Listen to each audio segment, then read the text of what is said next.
And now C.H. Maslin & Sons bring you Act One of tonight's Tale of Tomorrow, The Little Black Bag.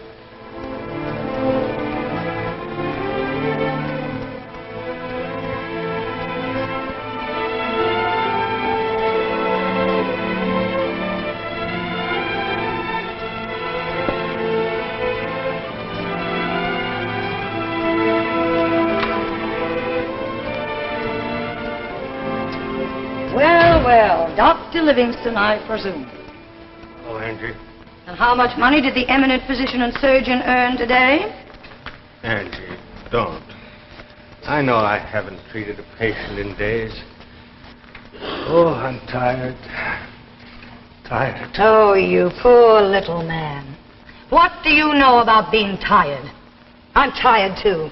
Tired of wearing these shabby clothes, tired of living in cheap rooms and listening to your excuses. Tired? What from?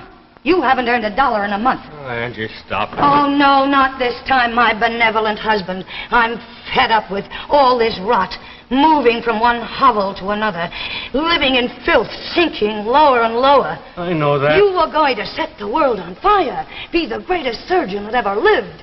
Hopes, dreams. All right, that's enough. The reason for my failure was a mistake. It was an accident. That's over. Forget it. No one else knows. You're still a doctor. You're still supposed to earn a living. I've done everything possible. I can't manufacture patients. There are other ways of making money. Lots of other ways if you were only smart. I won't touch that kind of money. All right. Starve.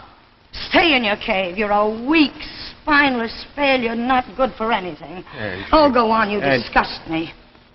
And I think of all the big plans you had. Well, you failed at everything you've ever attempted. Why I ever married you, I don't know.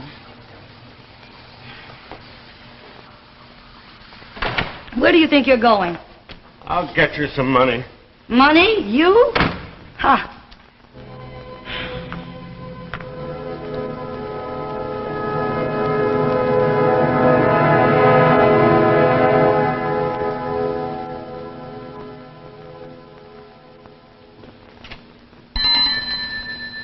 Well, Dr. Fulbright, how are you this evening? Things getting better, I hope? If things were better, I wouldn't be here. Oh, I'm sorry. I thought maybe you'd come to take something out, you know, your watch, perhaps. The man has nothing to do. You needn't keep track of time. How much? Your bag? No, but Doc, your practice, your work. Oh, no, I couldn't take that. That's your life. How would you get on? Just tell me what it's worth. No, I couldn't. It's no use to me anymore. Look, Doc, for 25 years you've been in this neighborhood. All over people know you, the good you've done. Such things aren't forgotten. Well, that's all behind me. My practice is washed up. Look, Doc, I've known you a long time. There's something I feel I've got to say. Now, I hope you don't think I'm... Doc, it's your wife, that Angie. Now, you tell me how much I can get on that bag. Okay. Okay, but I hate doing it. So I can let you have $25? $25? For 25 years. No profit in that. I'll take it.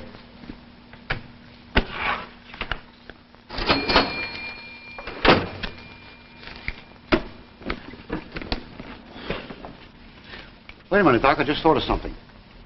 Look, suppose I give you $20 for your bag and another medical kit to boot, one that's been lying around the shop. How would that be? No, it's no good. My nerves are all shot. Doc, look. You can't just throw everything away. Let me get you this. No, don't bother. I've made my decision. I'm not turning back. Now, just a second, Doc. It's right here. Here it is. Here. Look at this. Maybe it's a little out of date, but you never can tell when you need it. Looking back, where did you get it? Well, that was the darndest thing. One rainy morning, it was about 5 years ago, I came down to open the shop. There it was, right in front of the door. No name, no address, nobody near it. These instruments. I've never seen anything like that before. Neither have I. But I figured the bag had good leather, so I kept it in the window for almost a year. You know, on the highest bid I ever had on it, a man looked inside, saw the instruments, and laughed in my face. That's no good to me, Doc. $5 and it's yours. What do you say? Look, there's no hitch, nothing to worry about. Anytime you want the money back, I'll give it to you. Well, what can I lose? Dust will probably accumulate on this, too. Thanks for your kindness. You're a good friend. Good night. So long, Doc. Good luck.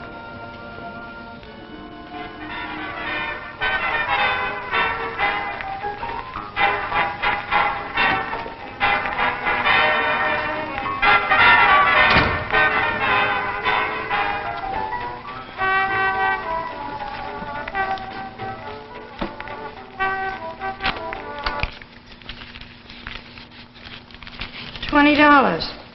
What'd you do, rob a bank? I pawned my medical kit. You pawned? Well, that's just fine. Now what are we going to do? Go out and sell shoes to make a living? Oh, Angie, don't start again. Well, I thought you said you pawned it. I did. Well, and what's this thing? Made a deal with a pawnbroker. Well, that's going to be a big help to us. Open the door, please! Open the door, Dr. Fulbright! It's my baby, Maria! What is it? I don't know. She's been sick for 2 days now. I just went into the room to see how she was. And first she was twitching, and then she didn't even move.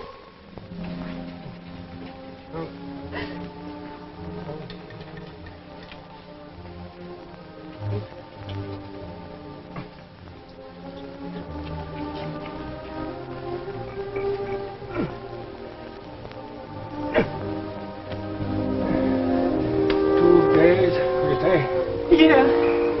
Why didn't you bring her in here before? I didn't have no money for doctors.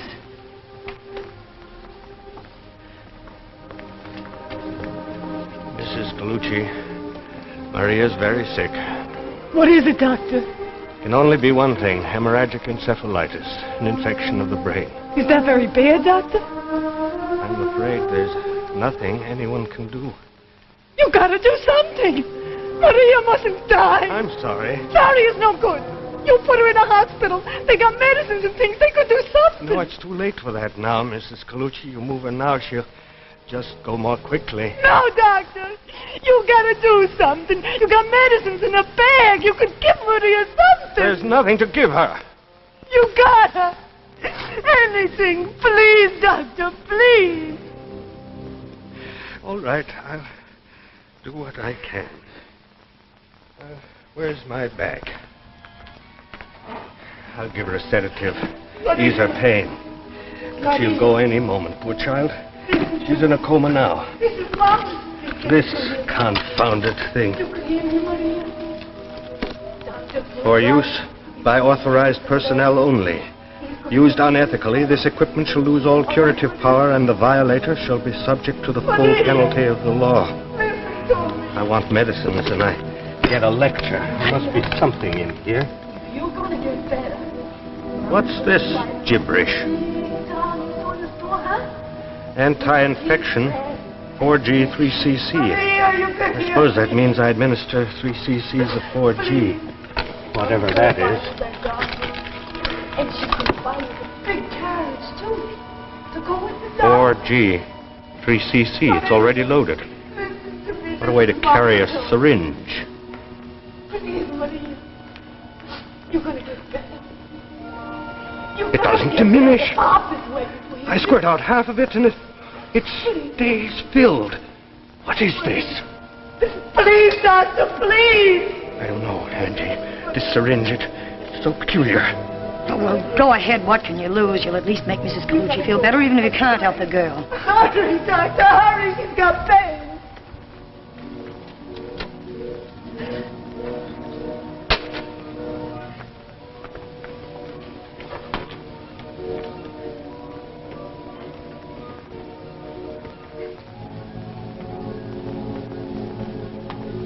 There. Here, quickly. I don't believe it. Maria! Doctor, you make her well again. Her pulse is normal. I don't believe I need a drink. All right. Mrs. Colucci, you can take her home. Let her rest. She seems to be all right now. I don't believe it. I don't believe it. You're upset about me. The doctor made you well again. Doctor, I ain't got no money, but I'm gonna light a candle for you. God bless you, Doctor. Thank you, Mrs. Colucci. I'll drop by tomorrow. Thank you. Angie, do you realize what just happened? That type of encephalitis is invariably fatal. It's never been cured before. How'd you get hold of the bag? Where'd you find it? I told you at the pawn shop.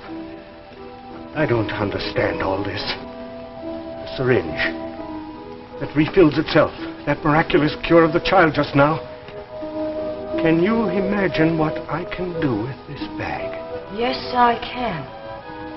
There's $1 million in that satchel, and we're going to clean up. Angie, let me do things my way. This can be a magnificent thing. Oh, save it. I just saw a mink coat walk in front of me. I once made a mistake, a bad mistake. I'd like to rectify it now with this. Yes, I know you made a mistake, but the district attorney wouldn't call it Angie, that. you There's would- $1 million in your hands, and I'm going to see that you keep it there for a long, long time. From now on, I'll make all the rules, and I'm going to take care of this. Put that down.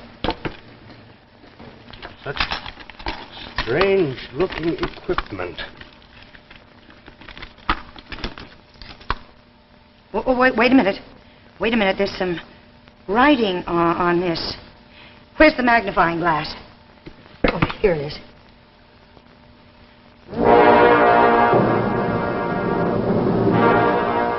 Arthur, look. Look, with instruments like these, you can have the whole medical world in the palm of your hand. Just look at that.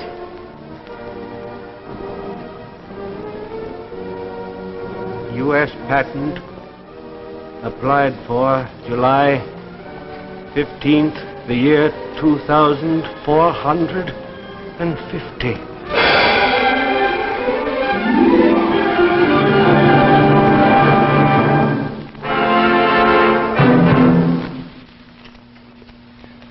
Say, do you remember the fishing rod I showed you a while ago? Well, here's a little item that on a fishing trip would be just as valuable as the fishing rod itself. It's Maslin's Handy Andy, and handy is really the word for it, and let me show you exactly why. Just zip this open, and what have you got?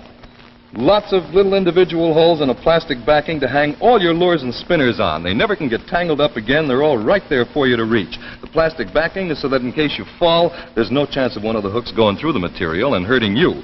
Here's a big snap pocket. I like to keep a Maslin raincoat in mine. A couple of sandwiches fit just as well. Zip this up out of the way. And back here, you've got more space, lots more. A great big full-width pocket lined with water-repellent material for a large lure box or some other gear. And down on bottom here, a ring on which to hang your landing net. Of course, that's only the half of it, because you can use both sides, one as easily as the other. Here we have a couple of lamb's wool patches for wet and dry flies, or the other way around if you like. Two more pockets for small gear, one snap, one zip, and another one of those great big ones. It opens up to hold all kinds of gear, like this. And, of course, a lanyard on which you can attach a nipper or a very deluxe knife, sort of the way this one is. And there you have it, the Handy Andy, made by Maslin Sportswear. And what it is, actually, is a tackle box that you can wear. Now, it costs only $6.95. Now, here is a real gift for Father, or a gift for anybody else that you know that happens to like to fish. It comes in this very attractive and very handy plastic container. You can use it over and over again as many times as you want to, even to store those trout in the icebox with. Look for it at your Maslin dealer, the Handy Andy at $6.95. At your Maslin dealer, you'll probably see this display with a Handy Andy on one side, the Colorado River vest on the other. If you don't know the name of your Maslin dealer, just write us. Print your name and address on the back of a postcard, and mail it to Maslin Sportswear, Carlisle, Pennsylvania. Do it right away, and we'll let you know right away the name of your local Maslin dealer. And now, Maslin brings you the second act of The Little Black Bag, starring Vicki Cummings. All right, Maria. I have your measurements. You've grown almost an inch in the last 3 months. Keep it up. She's grown good now, Doctor. Ever since you gave her that health pill last year. Since then, no colds, no stomach aches, no pain. Yes, these certainly are marvelous little things. Anytime you need another, just let me know. I'm well stocked. Oh, you've been more than good to us already, Doctor. The things you did. Maria's sickness, my pneumonia, the health pills. I was glad to do it, Mrs. Colucci. And to think that you still see us now after 2 years. And with such a success. All the rich people waiting outside. I'll always have time for you and Maria. You know, in a way, you've been responsible for all this. Come anytime. Come, Maria. Dr. Fulbright has other patients to see. You're a good man, Doctor. I never forget. What's going on here? The waiting room is full of patients. Patients who can pay. Come, Maria. Sorry to take up so much valuable time. Goodbye, Doctor. You didn't have to say that. Oh, what difference does it make? You haven't got time to waste on charity cases. Out there, that's where the money is. Angie, haven't we got enough now? The car, this office, our home in Connecticut.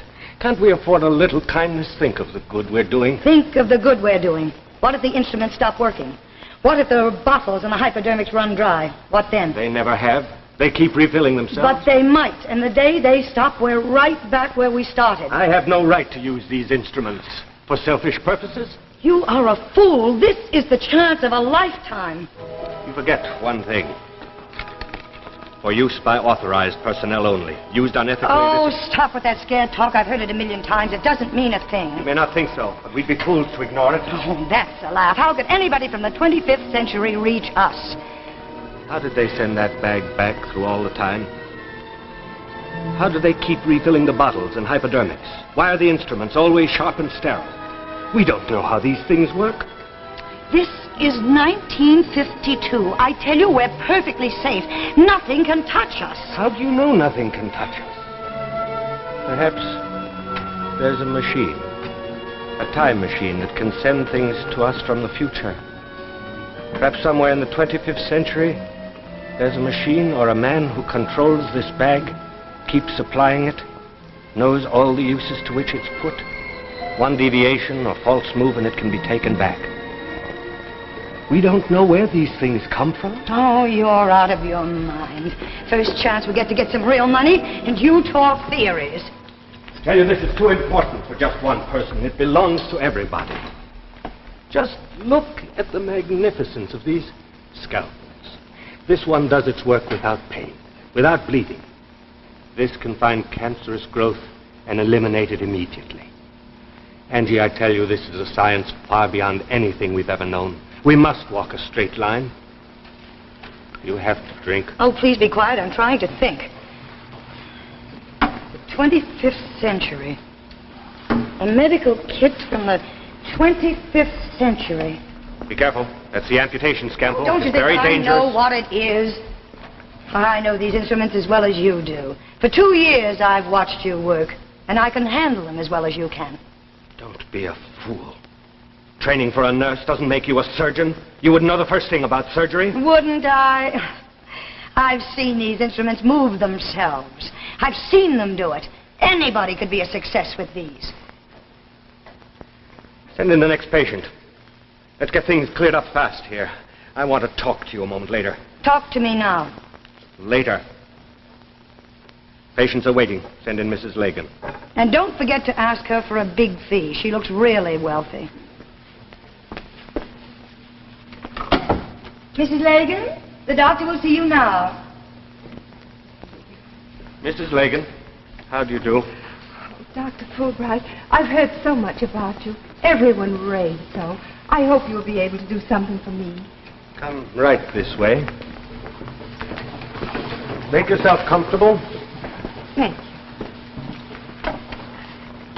Well, you say that you are suffering from muscular paralysis. That's correct, Doctor. My arm has been paralyzed now for 5 years. All other doctors have given up hope of curing me. Well, let me see. The last physician said the muscles were dead. They'd never function again. I just thought perhaps... Yes, give me the myophone, please. Yes, Doctor. Now, just relax a moment. What's that? What are you going to do? You have nothing to worry about. No, no, you're going to cut me. I don't want you to. I won't let you. Wait, cutting right into me. I don't feel a thing. There's no pain. Sit still. You're going to be all right. The arm will heal instantaneously. Give me the ointment. Right here, Dr. Fulbright. It feels so strange. All sort of tingling. As if the dead nerves were coming to life. Well, I think that's enough. Now, move your fingers. Move my fingers? Oh, that's impossible. They've been paralyzed for 5 years. Do as I say. Move your fingers. Why, I don't believe it. They're moving for the first time in 5 years. Now, you just exercise them today and come and see me tomorrow. The arm and muscles have been completely restored. You will have no further trouble. Well, I don't know what to say. It's a miracle. Those instruments, the things you've done, the world should know of this technique. It will. Shortly. I promise you. And I'll send you a bill tomorrow, Mrs. Lagan. Thank you. Yes, of course. By all means. Whatever you think is right. Oh, thank you, Doctor. You're a very great man. Goodbye. And thank you again. Goodbye, Mrs. Lagan. Goodbye.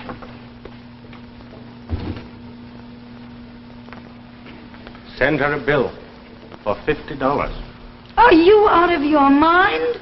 That woman can pay anything we ask. What's the matter with you? Angie, can't you understand what I'm trying to do? Everyone who walks out of here thinks you're a miracle man. I say cash in on it. I stood by you through all the years when we didn't have a dime. Now I want some of the dividends. I'm afraid you're going to be very disappointed. What do you mean by that? I've thought a great deal about this bag during the past few months. And? Such a gift cannot be held by one person. It belongs to the entire profession. You can't be serious. I'm not a young man anymore. I've got to make sure that if anything happens to me, all this will go to the proper authorities. You said enough. That's out. Never mention it again. Do you understand? Angie, you have no right... Otherwise, I'll go to the police and tell them how you killed a patient because you came in drunk before an operation. Doctor.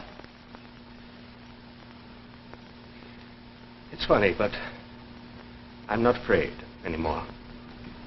After all these years, I'm not afraid. Oh, look, Arthur. Once we meant a great deal to each other. Once there wasn't anything in the world you wouldn't do for me. It's too late, Angie. I sent the letter this morning. By tomorrow, the entire world will know of the revolutionary medical power transported to us from the 21st century. Stupid fool. You're throwing away a gold mine. I won't let you. There's nothing you can do. I won't let you. Now play the great doctor. Now try and give it away. Angie, you shouldn't have done that. It was wrong. They'll know. You should have played it my way. This thing's too good. I'll change my name. They'll never find me. I'll get away with this and I'll make a fortune. The main thing is that I have the black bag. Nothing can stop me now. What? What's going on here? The instruments. Where are the instruments? Oh, no. What is it? Dr. Fulbright, I don't believe it. No. everything all right? Where are the instruments? Dr. Fulbright! No. Dr. Fulbright! No, this can't be happening. happening. Dr. Fulbright. I won't let it. By authorized personnel only. Used unethically, this equipment shall lose all curative power, and the violator shall be subject to the full penalty of the law.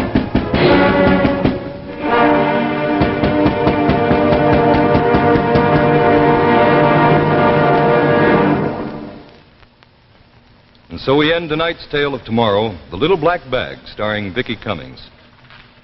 Before I tell you about next week's play, do you remember this music? Sure you do. Beautiful old song called Loch Lomond. And when you hear it, you should think of home decorating, because Loch Lomond's not just the name of a beautiful old song. It's also the name of one of the Maslin's newest developments. Take a look. Here it is. Nice, isn't it? This is the textured pile, which actually means that you get a textured tweed effect, and it's beautiful as well as long-wearing. Loch Lomond comes in 2 tones of one color, or if you prefer, 2 color effects, so that it will fit into almost any type of room or color scheme. It also comes in the contemporary leaf design in self-tones of one color, or as here, in 2 contrasting colors. Same width, same price as textured Loch Lomond. Both types of Loch Lomond come in widths up to 12 feet. Now, the price is the real surprise, only $7.95 a square yard. Real style and long-wearing quality for a modest cost. It's easy to remember, Loch Lomond, the new Maslin Beauty Blend Broadloom. Next week, be on hand when Tales of Tomorrow presents The Exile, starring Chester Morris, a strange story of an atomic experiment with weird results. Presented by Chrysler, the name that makes news in watch bands. Here is real fashion magic. The expansion watch band that transforms any woman's watch into a modern bracelet watch. It's Golden Fantasy by Chrysler. Think of it. A bracelet watch usually costs $50 or more. But Golden Fantasy gives you this same style for only $9.95, tax included. So go to your jeweler. Ask him to show you Golden Fantasy. See for yourself how Chrysler makes news in watch bands.